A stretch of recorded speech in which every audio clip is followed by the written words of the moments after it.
आम्ही शॉपिंग करायला गेलो होतो आणि मी घरूनच ठरवलं होतं की मी गोल्डन कलरचा पीस घेईन, कारण गोल्डन कलर कोणत्याही साडीवर परफेक्ट मॅच होतो आणि घालायला पण ब्लाऊज व्यवस्थित वाटते. पण कसं घरून ठरवलं आणि तिथं गेल्यावर ते भेटलंच नाही, कारण की आपली आवडती वस्तू आपण ठरवली का कधी आपल्याला भेटतच नाही.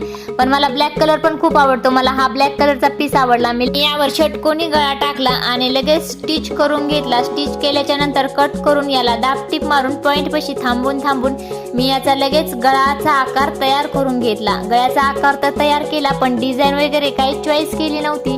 मग मी याला म्हणलं लेस लावून घेवा. लेस लावल्याच्या नंतर बघूया कोणची डिझाईन टाकायची. दोन्ही साईडनी लेस लावली आणि खालच्या साईडनी पण लेस लावली. मी इथे डबल लेस वापरली. डबल लेस लावल्यामुळे ब्लाऊजचा आकार छान दिसतो.